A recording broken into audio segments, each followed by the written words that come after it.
You're listening to episode 40, All Dogs Go to Heaven, directed by Don Bluth. Is it as good as we remember? Let's find out on this episode of Video Vila Podcast.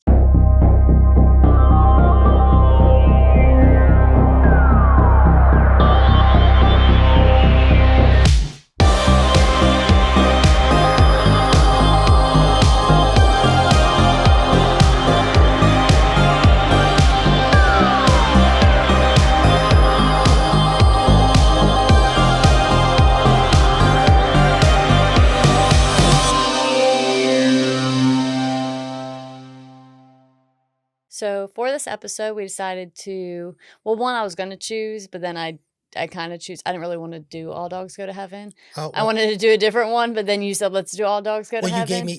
she gave me a list of things, and I picked this one. No, I didn't give you a list of things. You said, do you want to do all, we can do We're Back the Dinosaur Story, or No, I jokingly said that, and then I said Homeward Bound, or I said a few other ones, but that's not a list. And you were like, let's just do All Dogs Go to Heaven. That was one of these times I will 100% pick a movie. I didn't come up with that. You said that. And then I was like, yeah, it was in the options, but it wasn't what I necessarily wanted to do. Then it shouldn't have been in the options. I was trying to give you broad options. Nonetheless, here we are. So to switch it up some, because we did an animated movie, which I love animated movies, we're going to trade roles. So I took the fun facts, and Logan gets to not ramble on. Because I call the shots. I'm the captain of this ship. You're always the captain of this ship. What are you talking about? No, not with the fun facts. I let you dive on in. Well, that's what. Not let you. You dive on in and you do your thing, and then we get into the bits and pieces. Which then you're the captain. I didn't choose to be. For some reason, you and whoever else have, I guess, deciphered that. You became the captain when you go, I want to do the intro. That's when you became the captain. Yeah, I like doing the intro. Other than that, I could do the intro and leave. Just kidding. Then I would be sad. But yeah, so this is All Dogs Go to Heaven, as all of you mostly know, I would imagine, is directed by Don Bluth. So this is a Don Bluth film, but he was also joined by Gary Goldman, which was Gary Goldman's first debut. But then they continued on to make other films together, such as like Anastasia, The Land Before Time, which is like a really known one, and then An All-American Tale. So they continued that partnership for a little bit longer and went through a few different movies together, directed together, which you can kind of say like all of them have like the same, I guess not storyline, but gist. They're all really good. They're all good films that have a lot of sad parts in them. So I bet definitely like, I feel like All Dogs Go to Heaven deals with loss. Land Before Time deals with loss. Yeah, they all have like a moral. American Tale deals with loss. So I definitely see like, a theme. Out of the ones that you list, I will say, unfortunately, All Dog Goes to Heaven is like the weakest one out of all. Yeah, and that's a common consensus as well on the internet. I live on Reddit, so that's a common consensus that people do still like it, and that it does hold up in the the majority vote. It's still rated pretty high for movies and animated movies. It's still rated pretty high for a non-Disney film. Yeah. And yeah, I mean, there's some like mixed reviews out there. So you do have some people that, I mean, they more or less did on Disney, but if you deep dive on the internet, you have like all these people that are very against like some of the portrayals that Disney movies did. And then you also have people that spin it and say how the stories, Disney and other animated children's stories, have like these really dark plots and like are sadistic and this, that, and the other. So people really go to town on their perception of these kind of movies. Yeah, I mean, I know like that's a big, ever since the internet, I feel like that's gotten much bigger. Yeah. You know what I mean? And just because I mean, back in the time, like to find that information, it wasn't readily available. So not a lot of people were talking about that kind of stuff. But as we age and the millennial generation, we're the ones who are going back and re-looking at our childhood and analyzing it to a key to get that nostalgia feel and I love this. Oh, maybe I shouldn't have loved this so much and stuff like that. I feel like our generation is really big on that. Yeah. To me, like my personal opinion, I could care less. It just depends on if I watch the movie, I like it. If I still, if I still like it, if I don't like, because me and Haley, my sister, we loved this movie. This movie Yeah. was on repeat. We watched I Land don't really Before. remember watching it in my childhood. I remember watching like The Land Before Time, Oh, Anastasia or Anastasia. Anastasia. Yeah, or Anastasia. That one's And good. yeah, so like I remember those films. I don't really remember That one's watching All Dogs Go beautiful. to Heaven. Yes. I need to rewatch that one. That one I remember watching with my dad, and then my mom.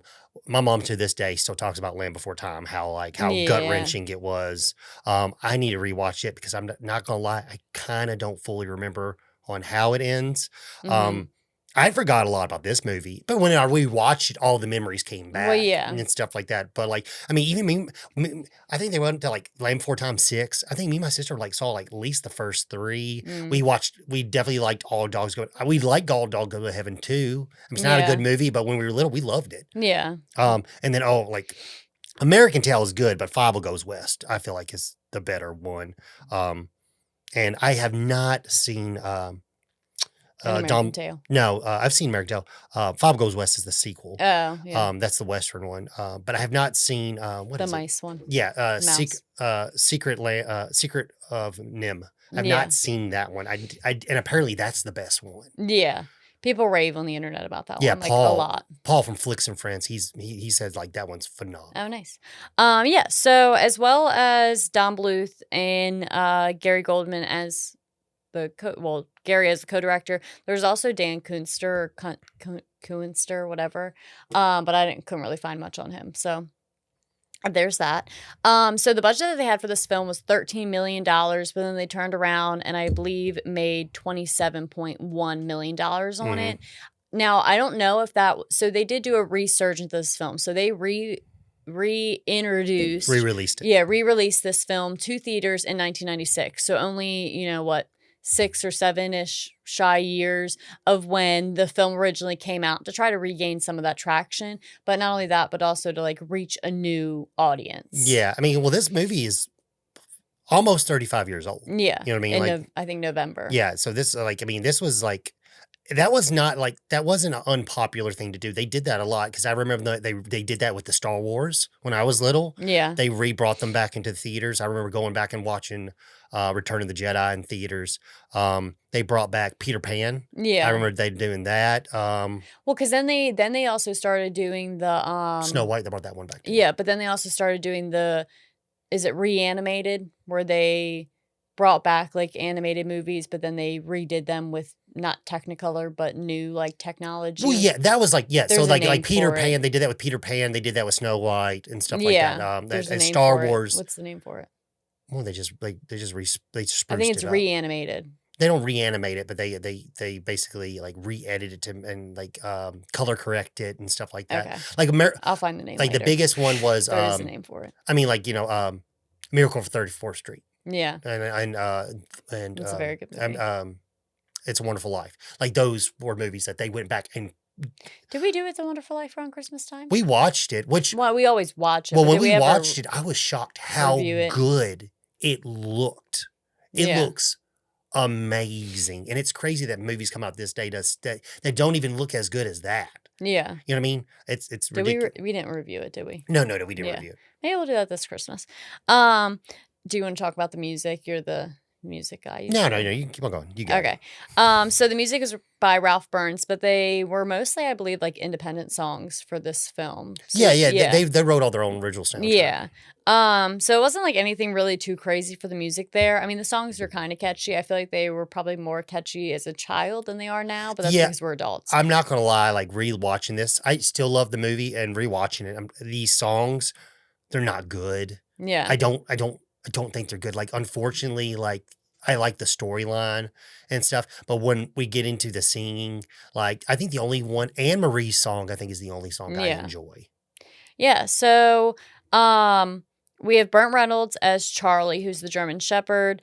By the way, Smokey the Bandit was our last episode. Yes. So this is a twofer, 2 Burt Reynolds movies in a row. No wonder why Logan picked it. And then you have Itchy, which is the dachshund, which is Dom DeLuise, and Anne-Marie, who's Judas Barcy, and Carface, which is the villain. You also have like some other people, obviously, in there. It's not just the four of them, which is Vic Tayback. The only two people, well, really the only one person I know of is Burt Reynolds. I don't. Well, Dom DeLuise, he was a very famous comedian during Yeah. that time. He was in, I believe, Smokey and the Bandit 2, and him and Burt had worked on a lot of films together. Yeah, makes sense. Usually people find someone He was they in some do Mel well Brooks with. movies too. That was pretty good. Yeah. So to go into some facts about the movie, one thing is, and we'll just knock this right out in the beginning. Yeah, the elephant in the room. Yeah. So unfortunately, if you've followed along with this movie, or you've looked into, Or if you're on TikTok, yeah, it's a big thing that's been coming up on TikTok. Do you want to tell it? No, you got it. Okay, just check. So Judith Barcy unfortunately had a really, really unfortunate outcome right before the movie actually went to theaters. They were at the tail end of finishing it, and unfortunately, her demise did happen in real life. I'm not going to go over that here. If you're crime junkies or anything like that, and you don't know about it, you can definitely dive into it. It's a pretty brutal story. So yeah, that's the elephant in the room. That was a very big thing.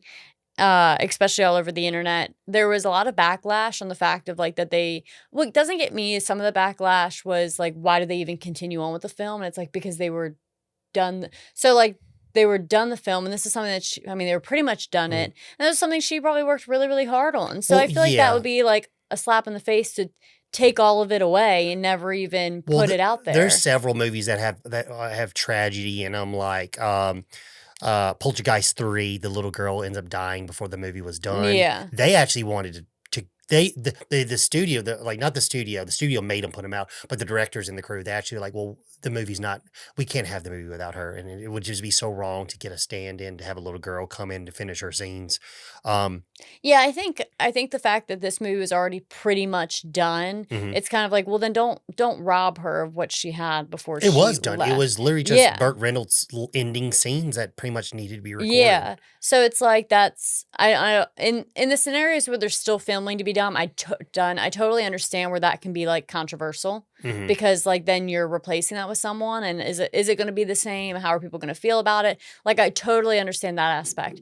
But like the critics for this one, it's the fact of like her scenes were already done, and that is something about like her legacy or something, like, whatever, however you want to state it. So like don't take that from her. Well, like that wouldn't be fair in my opinion. Well, we talked about it like in the Crow episode where Brandon Lee died before the movie was finished filming, and they weren't really going to release it, but it was his family that came out and said, no, he believes so much in this, and it would be disjustice to him if you didn't release this film. So they went in and got I think they got the stunt double, which turned out to be legendary director of John Wick later in the future, but he was one of the stunt doubles that body doubled for Brandon Lee in the movie. Yeah.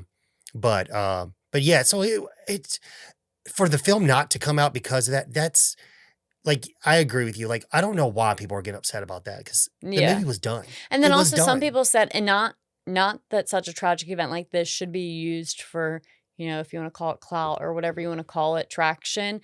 Some people did say like it made the end of the movie even more sad. Yeah, if you knew what happened, it made it even more sad, and things like that. And there's also some talk, and I don't know if it's fact because you should never believe anything on the internet. But like you and I were talking about how some people said like it was incredibly hard for like Burt Reynolds to do like the final scene because the final scene is a goodbye, and because of what had happened in real life. I'm sure it was. I'm sure Burt Reynolds is not a heartless man. But yeah, so there's some people said like it made them more compassionate to the movie. Well, that was and it had more of an impact because of what if they knew what had happened. Well, that was the big thing with Burt Reynolds. He was masculinity. Like he was a man's man. You know what I mean? And for a man's man, because like my grandfather, he didn't cry. He didn't believe in crying and stuff like that. And like a lot of people were built like or taught men don't cry. Obviously, men do cry, and it's ridiculous to ever think men don't cry. In case you thought they didn't. Yeah. Logan's here to tell you otherwise. Hey, I'm a man, and last time I checked, I'm a man, and I cry a lot. So that's okay. But what's called but yeah, it was a big deal to have this big iconic character really choke up. And I didn't know any of that. I didn't know any of that until Yeah. literally And we're going off recently. if it's true. I'm going to assume it's true. Well, and the thing is, like, I was Googling and trying to find out because I saw the legendary TikTok that brings this up. And I was like, everything you hear on TikTok, I mean, some of it's just hogwash and you don't know Most of if it's real, you know what I mean? And I tried finding it, but you actually found it in an Entertainment Weekly article, right? No. What was the website? No, I didn't. It was just people on Reddit were saying that. Oh, So it's okay. not it's not a valuable Oh, I thought source, because but you said you found an article on one website, it was entertainment.com or something like that. no, entertainment.com is where people were chewing it up and wrote like a very Oh, harsh article. got it. Never mind. Yeah. So yeah, that's the thing. Is like if it's true, it is a very sad and like regardless of the backstory behind it, still the scene still makes me cry before I even knew the backstory. Oh yeah, it's definitely like a heartwarming and hard to watch scene. I mean, a lot of it is like it's not funny, but it's ironic that like so many children's movies have actually like pretty heart-wrenching endings. And it's like they're directed towards children. And I will say that a lot of people on Reddit did state or share that this was like one of the first movies that as children, they like truly felt sad towards about the ending. Like that from their recollection, this is one that in the end, they felt like they actually like kind of grasped it and like felt that empathy towards it enough to like make them sad. Because I mean, there's tons of, movies I watched as a kid that the endings probably didn't necessarily make me sad because I didn't grasp the concept. I wasn't cognitively there enough to fully grasp the concept. I remember watching The Lion King, sitting there bawling my eyes out. It wasn't until I was much older. Yeah, it wasn't until I was like much older that movies, if something really sad happened, they kind of like hit a spot for me. I was too busy crying about so many other things as a kid. Hell, story time. Funny thing is, so last week we were in the car, the Grayson story. Oh yeah. So last week in the car we were talking about Inside Out. We were talking about Inside Out. So this is not a spoiler. No, in case you're going to see it's the first one. But we were driving around with our son Grayson, and he had just seen Inside Out 2 or whatever, and he was telling us about it. I was like, well, I don't want to hear it because I haven't seen it yet. I don't want to hear it. And what's called he's like, we can talk about the first one, and he's young and he hasn't really grasped that sad when I was part his like you were age, talking about. I wasn't getting sad over sad parts. It didn't click yet. And also like developmentally, you don't really feel empathy towards people beyond yourself. Like you're very selfish naturally until a decent age. Yeah. So it was the point where we were talking about the famous Bing Bong part. And I was explaining to him why that scene was sad. Yeah. How like Bing Bong made a sacrifice and stuff like that. And I look over at Logan and he's starting to cry, and I'm like, I'm telling him the story. Just me telling him the story, I start crying in the truck, and I was just like, I need a minute. Yeah, I'm like, all right, Logan, it's okay. It's not a big deal. It is very sad, and it's to think about. And yes, you got yourself in a little moment, and that's okay. Well, it's the fun. He says like the most important thing was to make Riley happy, so I'm gonna start doing it now. And Grayson's like, move it on. Yeah. Yeah, he was like, oh, okay. Yeah, I guess that's sad. I'm like, you don't even know. You don't even know. Anyways, so obviously Logan just had a knack to understand sadness at a young age. So this also was the last film that Don Bluth and Steven Spielberg did together or partnered on. Apparently, like they had a very rough partnership, and that partnership only lasted from 86 to 95. So it was a decent one, 9 years almost. But apparently, and I think you found more information on this than I did. Yeah, but like they didn't blend well. Well, what it was is Don Bluth was tired of coming up with ideas, and basically he was tired of having Steven Spielberg had the final say. On all of his productions, he had the final say. So if he wanted to change a storyline, regardless if you liked it or not, it was being changed. Yeah. I mean, don't get me wrong. Sometimes, obviously, it turns into a great product. For example, Gremlins. Yeah. He completely changed the storyline. Instead of turning it into a full-blown horror movie, he turned it into a comedy / horror family movie or whatever. Huge success. And started the whole Rubber Monster franchise and stuff like that. Obviously, he does know what he's doing time to time. But I will say for someone who is a creator, and I know personally for myself, when you're creating something and you're getting other people are giving you their input, and to have someone who is literally just listening and telling you to change this or to change your story. Like, no, this needs to happen in the story.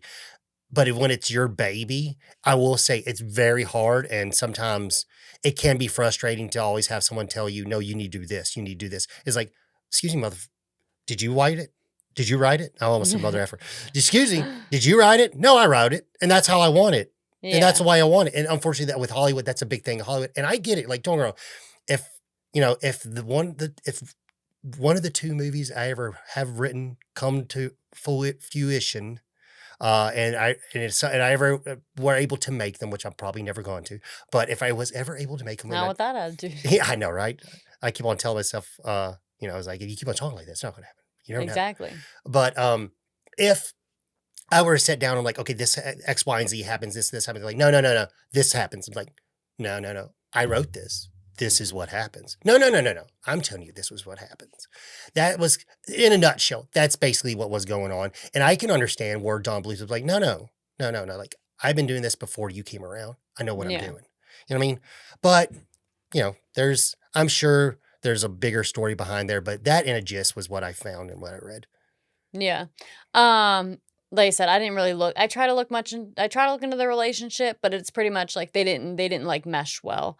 It didn't. There were some interviews, but I didn't really watch them or anything. Where I guess like Don Bluth shared his side of the story. Apparently, he did put out not a memoir, but some sort of like, I guess, movie or some sort of whatever together to talk about his path through like Hollywood and being an animator and stuff like that. So that might be something good to watch. Yeah, the last straw, to my knowledge, was Land Before Time. That's where he's like, I'm done with this shit. Yeah. Because I believe, I can't remember if All Dogs came to, like, Land Before Time was the last film that he actually made, but this one came out.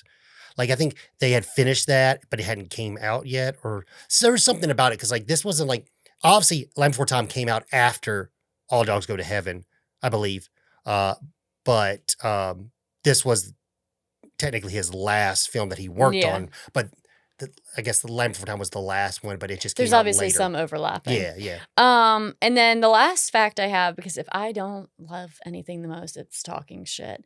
And or She just does. like being nosy and stuff. I don't always talk shit, but I like listening to other people talk shit and then just noting it. I like knowing. Anyway, so entertainment.com in 2014, which obviously, like, I believe entertainment.com just sources out a bunch of journalists and like they'll really put out anything. I think it's a lot of like independent articles. I might be wrong with that though.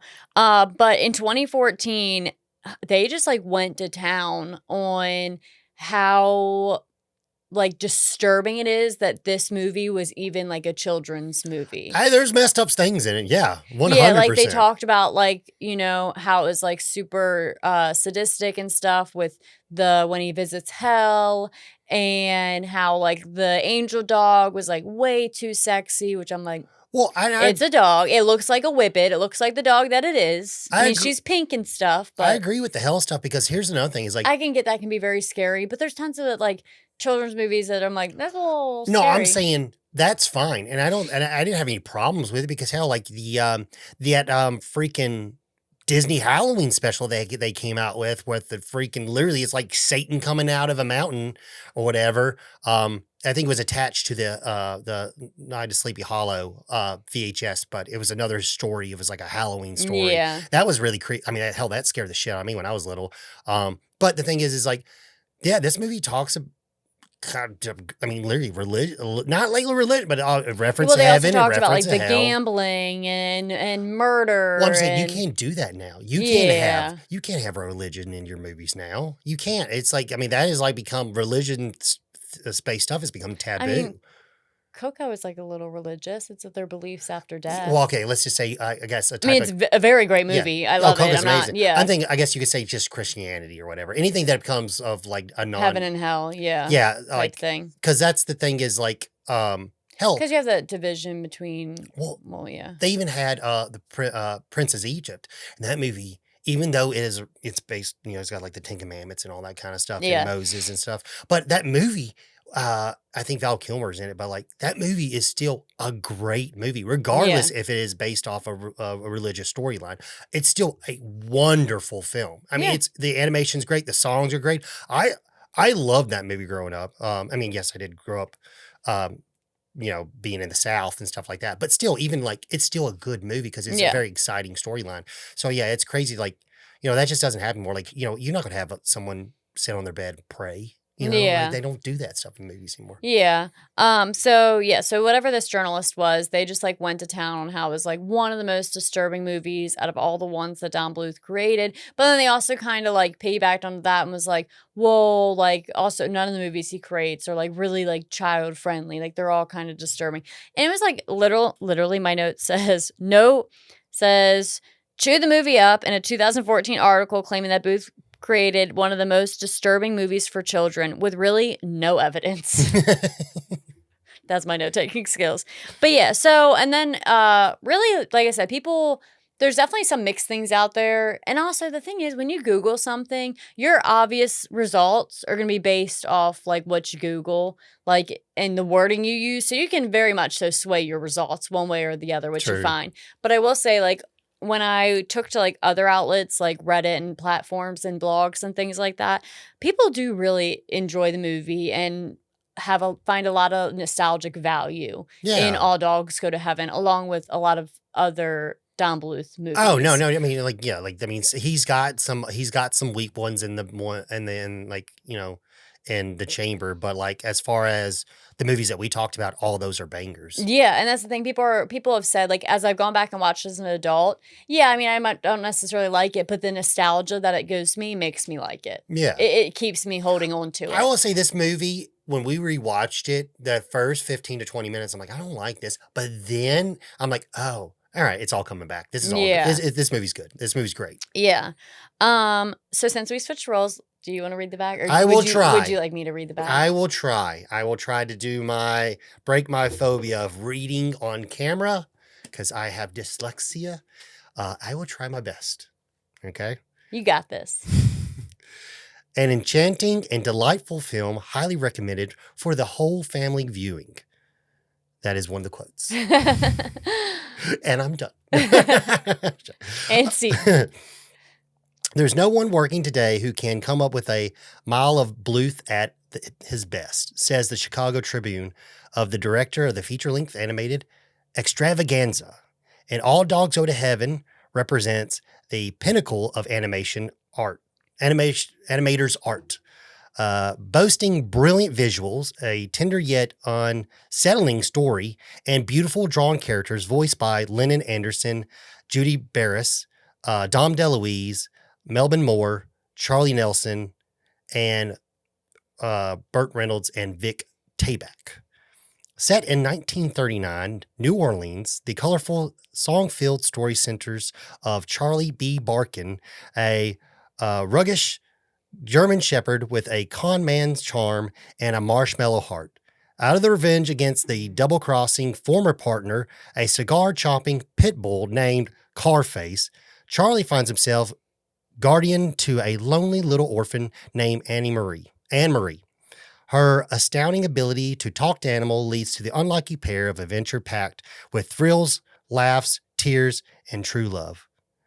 Conveying a strong message about the meaning of loyalty, honor, and friendship. All Dog Goes to Heaven is a must film for all children and for those still young at heart. Good job. I think I did pretty damn good. You did awesome. Beat that, dyslexia. Got too ahead of yourself. You're like, I won't mess up the words when I read, but I'll mess up when I talk. Yeah, so I'm a little upset they didn't mention Itchy on the back of the film. I He was know. important. He was his I- counterpart. Yeah, I wrote their names out. Yeah, because when they said their names, what was it? It's Charlie B. Barkin and Itcherford, Dachshund. Yeah. That was funny. Yeah. Itcherford. Yeah, Itchy's cute. So the movie kicks off with Itchy breaking Charlie out of the pond where he's Pound. been pound. He breaks him out of the pond. She's looking at me because I spelt it wrong in the notes. You put pond.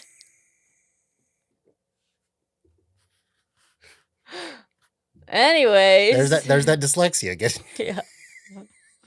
Anyway, so he's breaking Charlie out of the pound because that's where Charlie has been kept. And well, you also find out like Itchy gets his name because whenever he's really anxious, it makes him very itchy, but that doesn't really help him and Charlie on their mischievous adventures because it brings a lot of attention to him and he, can't sit still. Yeah. So Itchy and Charlie make it back to Carface and Charlie's casino. And at this point, everyone had thought like Charlie was gone for good. He was on death row. Yeah. Death row as far as the pound terms. Yeah. Which I mean, pounds are horrendous. Oh, sometimes. yeah, because Most of the time. they But- can be euthanized. Yeah. But so everyone's shocked to see him. They're telling Charlie how much things have changed and how things just aren't the same anymore. And really, Charlie's just trying to pick up where he left off. Him and Carface still have like some business going on. And Charlie's just trying to get back to right where, he left off. Yeah, because that was the thing. It was a group business between Charlie and Carface. He owned 50% of basically the casino club or whatever you want to call it. And when he was gone, Carface took over 100% of it and was running it to the ground and basically making sure like everyone lost and the house kept on winning. Yeah, it's just rigged. In which, yeah, exactly. In which their betting currency is stake, which is funny. But also it's kind of messed up because they're also drinking. Like you got dogs getting drunk. Yeah. This is where maybe this shouldn't be a gambling, drinking, guns. Maybe this shouldn't be a kid's movie. But like when the kids watch it, depending on the age, like they don't fully grasp it. No. Not to say it's okay, but how many children's shows are there out there with innuendos that Looney Tunes, yeah, smoking that do cigarettes, stuff- cards blowing up in your face and stuff like do that. stuff that normally like kids shouldn't see, but it catches the eyes of the adults, good or bad, and also like keeps the kids engaged. So innuendos and adult content hidden in children's entertainment has gone on well beyond and prior to Don Bluth. That just reminded me of the scene. Remember Mrs. Doubtfire? Robin Williams is a voice actor for a cartoon, and he refuses to do smoking sounds for the bird smoking. He's like, kids don't need to be watching this. They don't need to be thinking about smoking. So he goes, "Ah, ah." He goes, that's not what you're supposed to be doing. He's like, he goes, but children are going to see this. You want children to think smoking's okay. Yeah. And that's what he gets I fired get it. for, Yeah. which is pretty cool idea. That's what we should do. We should do Mrs. Doubtfire. Yeah, that's a good one. I love Mrs. Doubtfire. Anyway, so you also get the You Can't Keep a Good Dog Down, which is Charlie's introduction back to all of his old friends and the people around. Did you say that was the one that was nominated for Emmy? Or I think was that so. the song? Okay. Yeah, not an Emmy, but a Golden Globe. Yeah. I believe. For the song specifically, I believe that it's that song. I think that's the if most it's different, iconic we'll song. put in here that it's different. But yeah, so Charlie finally gets back to Carface, and Carface pretty much has said, like, you're gone, you've been gone, and I want you to sell me your half of the casino. It's going to be my casino. He's doing it nicely. He's basically trying to butter him up and like, you don't need this. You don't need this. You don't need this Listen, on Charlie. you. Yeah. And Charlie really has no interest in it, but Carface is going to get it one way or the other because he's going to kill Charlie. Well, he ends up getting him drunk and having him basically agree to it, kind of like he butters him up. But he also gets him drunk to then kill him. Yeah. Whether true. he agreed or not, it doesn't really matter. Yeah, pretty much. Like because he agreed and he still died. Yeah, exactly. Regardless, they were going to kill him. Yeah. So he had no choice in what happened with his half. Which is pretty messed up to have someone literally try to kill and succeed another character in a child movie. It's different than like... did you write the entertainment.com article? No. No, I'm just saying, yeah, I get where they're coming not from, saying but it's they're- not the end of the freaking world, you guys. And it's also not the only one. Yeah, and it's also this is not the only time children are going to witness this. I mean, this isn't the only film that does stuff like that. Like to So many others. to come so hard at them, it's kind of you're just Yeah. you're being a little ridiculous.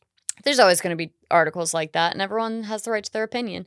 So Itchy overhears that Carface is going to kill Charlie, and he's trying to get Charlie's attention to try to stop him, but Carface and them kind of like push Itchy out, and Itchy ends up being there overseeing what's happening from like a sight tower type thing or whatever, as they, move Charlie down to the end of a dock and, push the wagon down the dock to, unfortunately, end Charlie's life.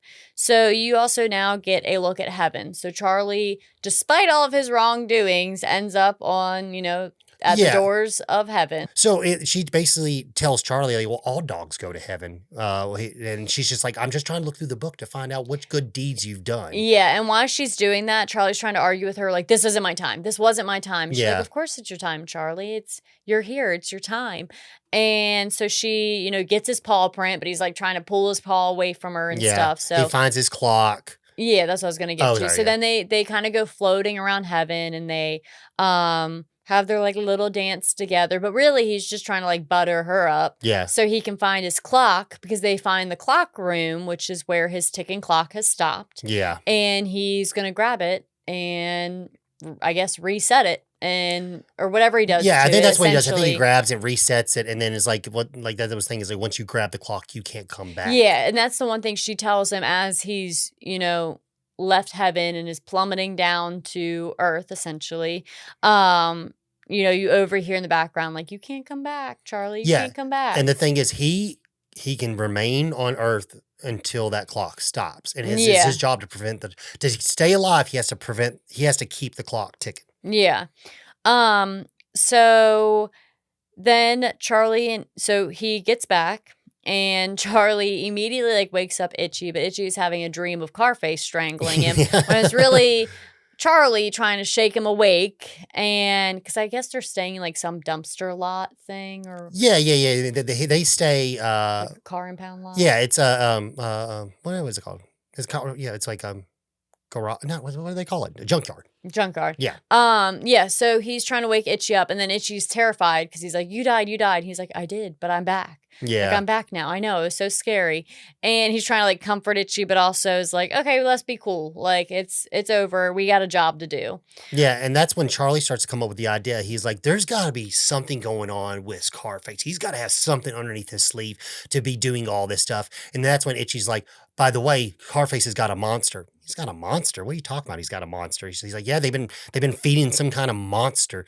And that's when we find out we get introduced to Anne-Marie's character, which is don't know how. Little girl that can talk to animals. Yeah, don't know how. Doesn't explain it, but apparently she can talk to animals. I mean, they don't even explain how a dog ended up kidnapping a girl. And that, I agree. And also the one thing is the one thing that got me with the movie, I just didn't understand, because we all know dogs. 90% of dogs out there love people. Yeah. Love people. Definitely love children. You know what I mean? And some don't necessarily like children. Well, I'll say okay. Cruz loves children. Yes. Too much. Our dog Cruz, our husky, he loves children, loves babies. He loves. He likes the toes. He wants to lick all over. I don't know. He's funny. Won't lick an adult, but for something about babies, like let me get in there. No, dogs. He's just like, or other adults. Sorry, he's just like let me just climb into your skin. Yeah. Just let me in there. Let me get up next to you. But I thought it was weird because like all the dogs dislike Anne-Marie, even I know. the puppies. I know, stuff when like she that. like kisses on Charlie, he like wipes it off and rubs up against stuff and makes these like gross noises every time she like loves up on him, and she just like adores him. Yeah, true. So they get Anne-Marie out of there, but like I said, they have the same intentions essentially as Carface, but not to like mistreat her. But they're just going to use her abilities to their advantage. They're going to gamble with them. They're going to build their own club. Yeah. And that's how they're going to combat Carface. They stole Carface's, golden nugget or whatever you want to call it, and now they're going to use it as theirs, just without mistreating her essentially. But he also falsely promises Anne-Marie that he's going to help her find a family. Yeah, because because that's the she's an one thing she orphan, really and that's the wants. one thing. And he's like, "Oh, I'm going to get you a new dress because you can't find a new family in these raggedy clothes. We got to get you a new dress, and then I'm Yeah, going to but find you." first to do that, we need your help to help us get some money to do that. Exactly. So, and it starts out all fun and stuff. They go to the horse track and, they plot Anne-Marie that it's going to be like Robin Hood, and she talks to the horses and finds out which one's going to win. And they do like the classic, they stack up on top of each other and act like an adult human with Mhm. Anne-Marie at the top. So she gets the tickets to the horse race. They end up putting their bid in. It ends up being right. What Anne-Marie said was accurate, and that horse wins. So now they claim that they got enough money. Now they're going to go get her that dress and go find her a family. But while they're out, at the horse races, Anne-Marie runs into an adult couple, and she is talking to them while Charlie is trying to steal the wallet out of the man's pocket. Itchy's acting like there's something wrong with him and stuff like, because Yeah. they need gambling money to make the gamble because they Yeah. know who's going to win. It's a Grand Halchi or whatever's Yeah. birthday, so they know by talking to the horse that he's going to win. So they're like, okay, now we know who's going to win. Now we need money. And Yeah. that's their like little stick to get the money. Yeah. So, then you get a gambling montage of them going to all these different places. Anne-Marie talks to the animals. They get the money. I believe at this point they've also like gotten her dress. Yeah, it starts build up. They start building up to like You love a montage, so you go. Yeah, through it. it was basically just a bunch of different like kangaroo fighting, Yeah. rat races, and all that kind of stuff, turtle races, and they just keep on finding new places to get more money, and then they come to a conclusion where they built a new club, a new casino. Everyone's liking. They still think that Scarface thinks that Charlie's dead, so he's not coming after him. And yes, we get the dress montage, and she picks out several different dresses and stuff And like they're that. clapping for her and cheering her on. That was cute. Yeah, it's very cute. Anne-Marie's character is just gorgeous. I mean, she Yeah. is just like the cutest freaking cartoon character you've ever seen. Yeah. But the storyline continues, and she basically clips to a scene where she's like, you know what? You're not like Robin Hood. Yeah. You know what I mean? Like, you said you were going to give this money to the poor, calls him a bad dog. calls him bad dog, runs off, and you're like, that's all you've been doing. And he's like, listen here, I got to make things straight. He's like, you know what? How about this? You want to give some money to the poor? I know just the people. And he goes to his sister's house, who has like a dozen puppies. Yeah. With pizza. All different dogs, because Yeah. there's 3, 5, 4 different dogs. That's a puppy. Yeah. So, and Anne-Marie's trying to play with the puppies. They none of the animals for some reason like Anne-Marie, besides the one she's talking to. Yeah. The one she's like asking who's going to win. Like the horse was very sweet to her. Oh, the yeah. little rat was super nice to her Yeah. in Carface's dungeon. But for some reason, like Itchy, Charlie, Carface's assistant, and like any other dogs don't like her for some reason. Yeah. Are almost like grossed out by her. So he makes her feel better by, taking her to the puppies to take care of them. Yeah. And, we basically get this cute little scene where, it's the puppies are all like all over Uncle Charlie and stuff. And, he's like, I've been, things have been busy. I haven't been able to come around. He's like, well, they really do miss you. That's sweet. He's like, and when she says they really do miss you, one of the dogs like just tearing his leg to pieces. Yeah. It's like, he's like, oh, really? They do, huh? But yeah, and this is the scene where we get Anne-Marie's song, right? Yeah. Where she starts to sing about finding and having a dream of finding a family and stuff like that.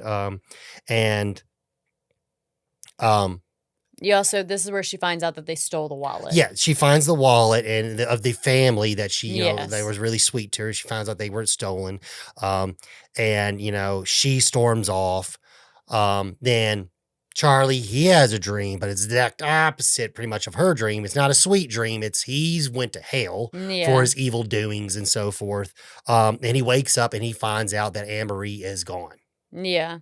And So Anne-Marie runs and finds the family of the wallet, so the couple, and she tells them about Charlie and kind of like what's been going on. That seems sweet. Yeah. Just the innocence of a child is like, where do you live? I live in the junkyard with my dog. We live in a taxi or something like that. Yeah. It's very, like, you know, kids will just say the damnest things. Yeah. And then Charlie comes and finds her and is trying to convince her not to stay, to come He's conning with her. her. He's conning her. He's Yeah. acting like he's sick and stuff. It's kind of Unfortunately, messed up. yeah. So he cons her into going, and at this point, Carface has figured out that Charlie's alive, and Anne-Marie is most likely with Charlie. So they are now on, they are on the hunt to find both Charlie and Anne-Marie. So after Anne-Marie leaves the family's house, they end up getting shot at the market, meaning Charlie and Anne-Marie. I'm assuming was it by Carface or like his associates? It was him and Carface, and they have a Flash Gordon ray gun, which is Yeah. really messed up. It reminds me of the freaking Godfather scene where the Don gets shot down in the market. But Yeah. it's like, and that's when we find out, okay, Charlie can't die. He only can die if his watch dies, because he gets shot and nothing happens to him. Yeah. So Charlie and Anne-Marie end up falling through the floor of a building while they're trying to escape. And at this point, it's very, I guess, like what should be an intense scene. So Charlie almost gets eaten by King Gator, who's played by Ken Page, who also plays Oogie Boogie. Yeah. Which I don't know how many times we've seen that movie. Our son Grayson loved that. He watched for that like a whole year. For a year. Just kept on watching. Every day, multiple times a day. Jack, play Jack, play Jack. Yeah. So now Carface has found Itchy and Charlie's actual spot, like where they're staying, where they're living. Did they find out where he's living or where the casino is? I think they end up following him later, because once they find out, obviously they burn down the casino. Yeah.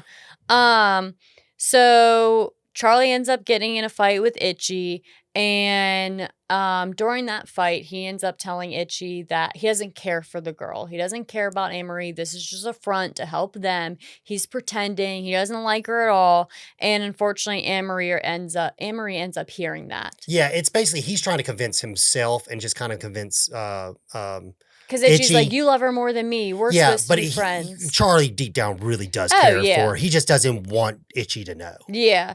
And unfortunately, Anne-Marie hears that and runs off because of it. Yeah. And gets captured by Carface. Which is weird, because we don't actually see her get captured. He runs off. You just see her little teddy bear on the floor. Yeah, he runs off to go find her, and then he just assumes, I guess, Carface has her, and then goes and finds her in that little cage or whatever.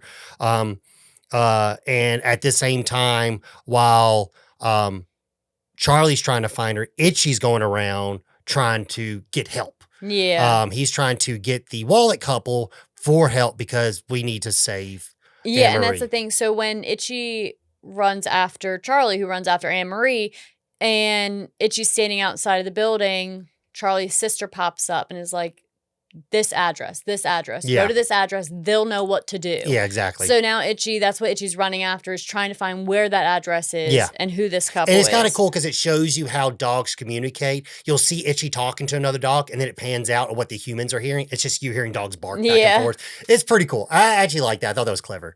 So Charlie does find Anne-Marie and tries to save her from Carface, but in doing so, they almost die, but they do get set free by King Gator. So I guess he has a change of heart, and instead of he was going to kill Charlie, but he's like, I can't kill anybody with such a beautiful singing voice.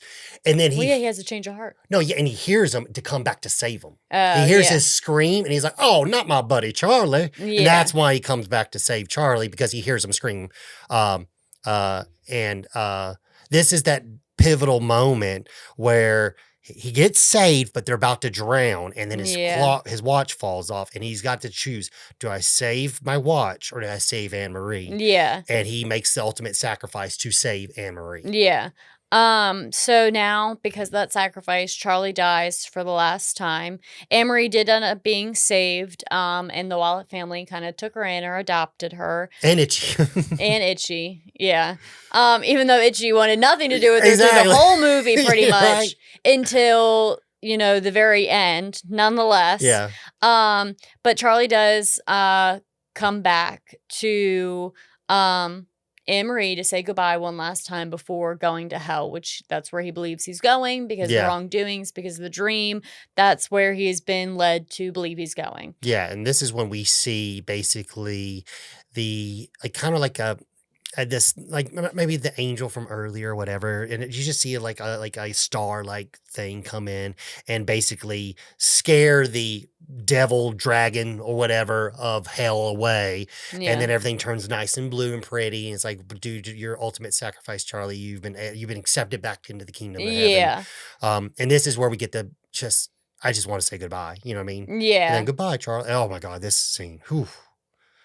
It's hard. We'll give you a minute. No, I don't need a minute. I'm just, if we were watching it, yes, I need a minute. But like if we were doing a commentary, that'd be a different story because I'd probably crying on the commentary. Yeah, so then you get your very heartfelt goodbye that's incredibly sad, that everyone, on the internet also agrees with Logan that it's incredibly sad. It is. It's a tough one. It's very heartwarming and definitely a little difficult to watch. But yeah, and then that's the end. So it's kind of a happy ending-ish. Charlie gets to go to heaven. Anne-Marie and Itchy find a family. The saddest part is having to say goodbye. Yeah, Charlie's gone. It does suck, but end of the story, it is a good ending because unfortunately, the most important thing I think really was for Anne-Marie to have a family. Yes, it was her happy ending that was the most important. Yeah, it is definitely the most important. Because you already knew the inevitable. Eventually, Charlie was going to go back. You didn't know what was going to happen to Anne-Marie. All you knew is that she had a series of unfortunate events, and that one thing she really, really wanted the whole entire movie was to find a family. And she was pure innocent and good at heart, so it's good. It makes sense. She needs to have that. For that proper ending. But yeah, so I will say, well, I'll let you answer the question first. Is it as good to still hold up? And is it as good 35 years later? I will say yes, I 100%. I think it's still good. Yes, like we said earlier, like it is kind of like the weakest one, but I don't care. Even though to still be a banger, but the weakest banger. I'll take it. You're still a banger. Yeah. You're still a potato. I will love me some potatoes. I will say I'm mixed between the two. Like, I think for entertainment value, it doesn't really hold up as well. Because like you said, like the whole beginning part, you're like, okay, come on. Da, da, da. And it's not really towards kind of like the end until you kind of get a little bit more hooked on it. However, the ending, I feel like, has held up through and through, almost 35 years later. Mm-hmm. The ending still hits, if not even more, now that we are all adults and we've had animals that have passed. Mm-hmm. If we have, and you feel a little bit more compassionate towards the children or towards Anne-Marie, towards the dogs, things like that. So I would say the ending holds up 1000%. I would say the rest of the movie is kind of hit or miss on whether it holds up its value. It's just the beginning. Like I said, I think the first 15-20 minutes of it is really rough, but once the story, it's only like an 84-minute movie. It's an hour and 26 minutes or whatever. Yeah. So, I mean, but still, once the movie gets into it, I definitely think it is. It's a very good film. And the end, it's still a good film. The animation's great. I get where you're coming from where like the songs are like, songs are the weakest point of the film. Yeah. I gotta say, the weakest point of the film is the songs. The plot and stuff still holds up great. Yeah. And it's still a very good plot, very good moral. I would just say more like the cadence of the film is a little like, okay, like, and as a kid, you don't give a shit about that. Like, you don't care how like fast or slow a movie is or what happens. Yeah. Usually you just like it because you like it, especially because it's animated. And those kind of things you don't care about when you're little. That's just us being adults analyzing it. But I mean, I'm trying to just like as a whole, the movie is, regardless of the rocky start, the movie's great. Yeah, all in all, it is still a good movie. Yes. Like I said, that's why I was kind of mixed between it not holding up and it holding up. But I think through and through, for the most part, it holds up more than it doesn't. Oh, I agree. But yeah, so that is the movie for episode 40. We have entered another milestone, which is exciting. And I don't know what we're bringing you guys next. Probably Mrs. Doubtfire. We're just rolling with the punches. I'll add that to the list. I don't know if that's going to be our next movie, but yeah. I got vetoed. That's just a nice veto. But yeah, so thank you guys for joining us. Please leave a comment, whether you feel like the movie held up, if you feel like rewatching it, or if you want to share your thoughts on it from what you recall in general, if you watched as a child. As well, please don't forget to like, follow, and subscribe. Leave us a rating if you feel inclined to do so. You can check out our website, videovillaentertainment.com. Again, videovillaentertainment.com for all of our social medias. They're easily linked there, as well as our videos, including last week's video and all the others prior to that. But last week's because it has Burt Reynolds in it. So yeah, thank you guys for joining us for episode 40, and we will see you guys next time. Bye.